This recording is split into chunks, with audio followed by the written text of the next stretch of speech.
So once you've got your fairy and it's all cut out, there's one I've cut out. As I say, my fashion sense is useless, but it gives you an idea. And I've done another one. If you go back to the stickman poses, you can do it in different ways. And I cut out that bit of paper, back of the envelope, and that became the wings on this one. So we're going to look at how we can actually display our fairies now. So this one's all flat on the back. This one actually crimped it, so I left a little gap there, which you can see, and we'll display that one slightly differently. For this one, I'm going to do a really simple background, and then we'll stick her on, but we're going to keep it slightly 3D. So back to my trusty pencil. Where would you find a fairy? I'm going to do a fairy house, which I believe is traditionally a toadstool.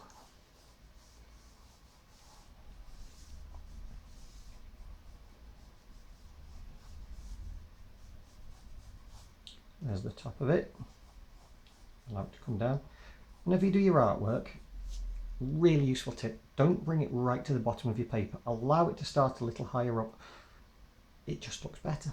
Right, get some grass. Now, if that's the size of the mushroom or the toadstool, the grass is going to be quite tall as well.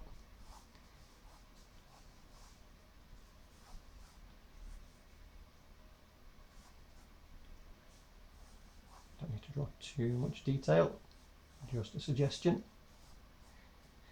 And then I will have, and can you see I've got this curved edge? If you keep it curved, it makes it look 3D. If I was to draw that straight along the bottom, it would look flat. By drawing the base of it with a slight curve, it looks a little bit more 3D.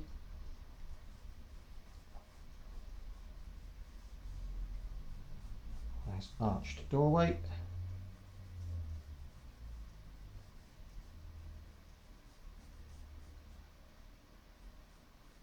Maybe a window just over here. There we go. And then I will get that coloured in.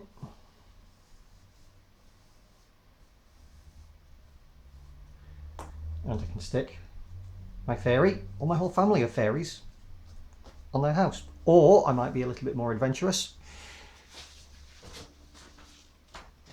And again, a lot will depend on the size of the fairies and the creatures or whatever it is you're drawing. I might do something of a more interesting landscape, and I can have my characters in front. Whenever you do this, nice little tip, instead of, if you've got a 3D character like this, that's slightly raised, instead of sticking it flat on the picture, get yourself just a little piece of paper, like so, and let's tidy that up a little bit.